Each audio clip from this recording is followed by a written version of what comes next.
Hi everyone!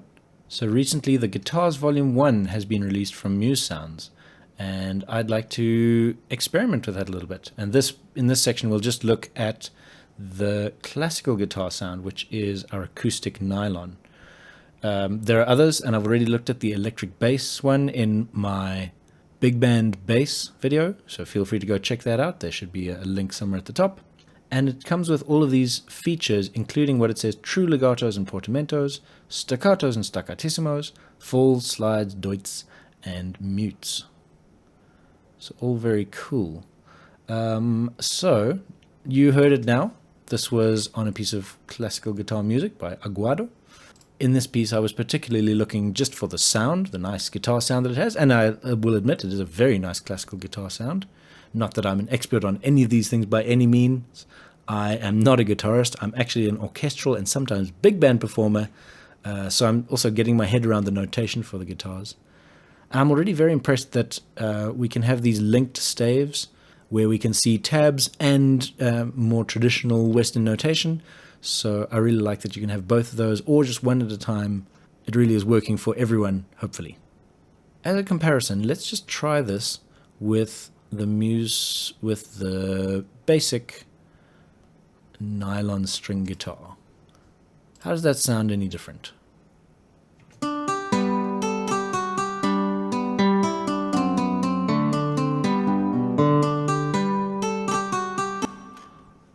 And let's just remind ourselves, MuseSounds Guitars, acoustic nylon.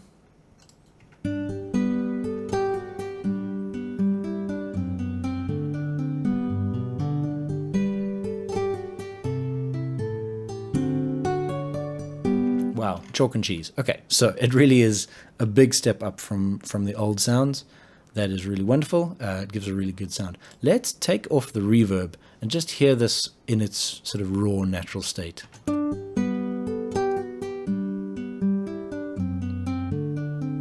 Much more intimate, and that could actually work really nicely for some of this classical guitar. Although, by all means, put a little bit of reverb in there. That's also fine to do.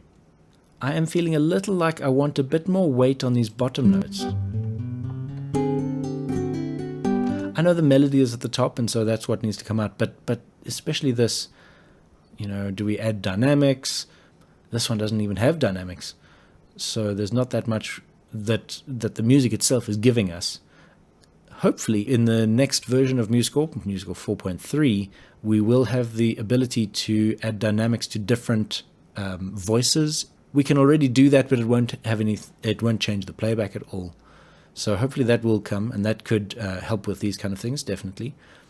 However, let's also try in the mixer with maybe just some EQ. So I'll go to Muse Effects Pro EQ. And let's give them a little more low mids. Take out the highs. Take out the mids. We might just have to experiment with this a bit.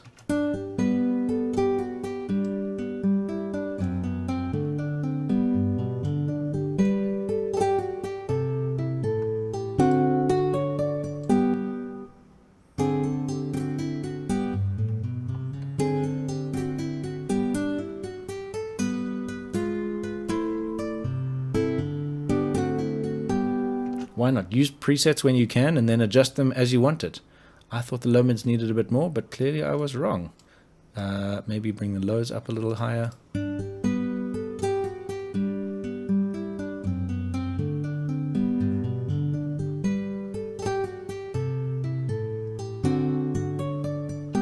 So I'm quite happy with that sound. That sounds really nice to me. The other thing that I was hoping for was to get these slurs. I'm pretty sure those are supposed to be, now let me get my terminology correct, those would be pull-offs. I don't think there are any hammer-ons in this one. There's a bit of a hammer-on pull-off situation. There would be a hammer-on as well. I think you would be expected to play that one and then not pluck this note. Guitarists, please don't kill me if I'm wrong. Disclaimer, not a guitarist. But I'm pretty sure that as a classical guitarist, you would not play those, you would not pluck that one.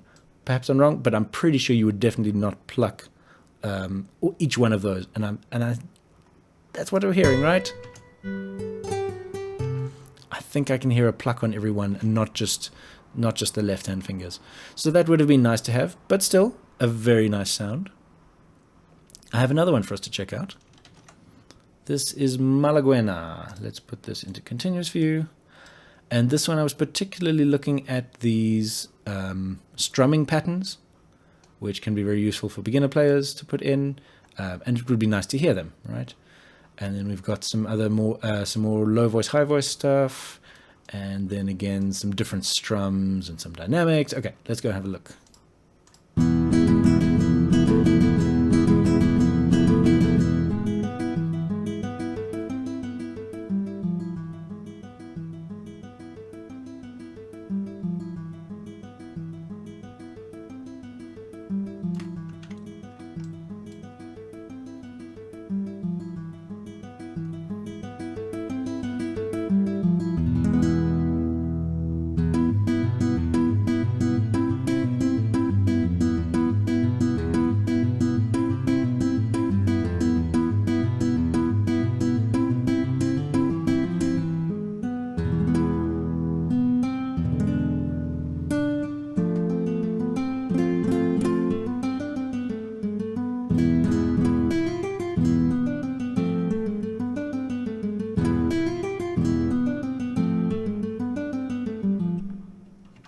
That's where I got up to. All right, so that's actually a lot of fun, and there are some great tools that can help us with this to make it sound really good. And the primary one of those, obviously there was a lot of strumming here. The dynamics actually make such a nice difference. I love this piano. It's so delicate but so precise, and I'm here for that. Okay, so these strumming patterns were interesting to get. They were in palettes and arpeggios and glissande, and I used the straight, up arpeggio straight and down arpeggio straight, but you could equally use the wavy ones, and in fact I did at times, just judging by what was in the music that I found on the internet. And I've taken that to mean this one is an actual arpeggiated, where this one is, let's go back to the beginning, whoops, where these ones are more strummed. And so what we can do with those is just edit their playback capabilities in the properties panel and playback once it's selected. And I've made the spread delay 0.2. And in fact, because these are linked, so I only need to do it on one of them. But I can just select wherever I've got my strumming, right click on one of them, select similar in this range, and now I've selected all of my strumming patterns, and now I can affect their playback spread delay. It's a very quick and useful way to do that, and I've made it 0.2. I just found when I did it, the default is 1, and you'll hear.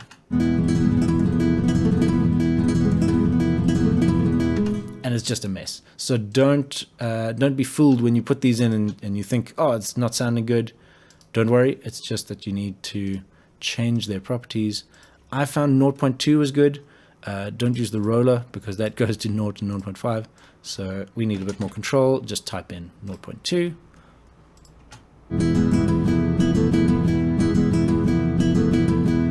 I really like that strumming.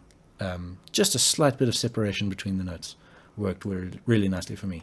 Love the dynamics, like I've said. This one then I kept at 1.5. I made that even bigger than the default. And it has just such a nice feel of waiting for the next one. Assisted by the fermata, of course. Okay, then into the next section.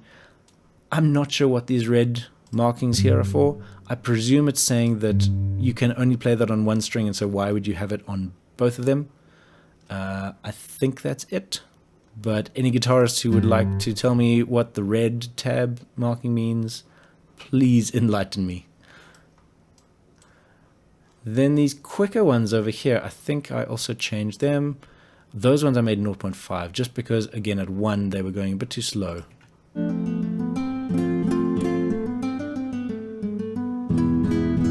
Yeah, those just needed to be a little bit faster. So again, I could select a whole bunch of them and do that.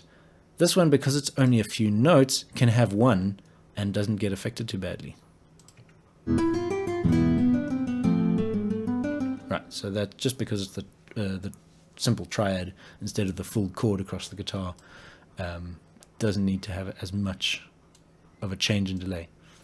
I really enjoyed this. This was a lot of fun. I'm learning how to get around guitars, so this was a good learning experience for me. If anyone else can recommend some really iconic pieces of music that I should check out for the electric LP and the electric SC, which I think is the Les Paul and the Stratocaster, but they don't use those words because I don't know. And the acoustic steel as well for kind of folky sound, I would imagine. Plucked and picked could be really interesting to try those. So if you have some definitive pieces that I should be looking at and seeing what MuseScore can do with them and the MuseSounds can do with them, please let me know in the comments. If you want to start playing around in the meantime, there is also the guitar palette, which you might have to find from Add Palettes. But the guitar palette has a whole bunch of different things that you can add. Most of them are not going to make much difference to the playback, except for bend notes. So grace note bends, these are the slight bend and the standard bend and a pre-bend. Capo will also change things in terms of the tab, so that's really useful. I'm glad that they've been able to do that. Anyone want to tell me what a tremolo bar means? The guitar vibrato is also quite fun. Maybe we should add that. I don't know if we should, but let's do it. Let's add some slight vibrato on that chord and see what a difference that makes.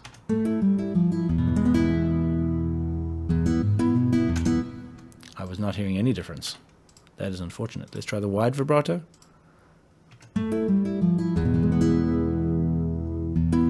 Nope. It may need to be just on a single chord. Let's go to our other piece. If we do it here.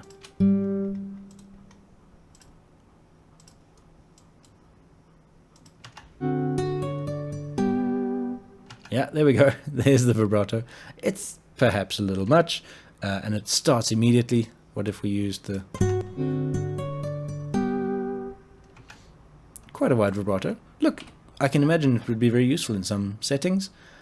Probably more of the electric side than the acoustic side, but I'm impressed that they've added those samples in. We also have harmonics and normal. So if you want to hear some harmonics, let's try and put those in harmonics.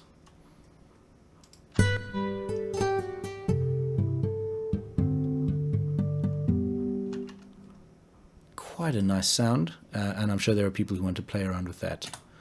Again, I don't think the bends, maybe I'm wrong, maybe guitarists will tell me to go and shut up, but I don't think the bends are really appropriate here, so we'll look at those more when we get to the electric guitars. Right, see you on the next one. Bye.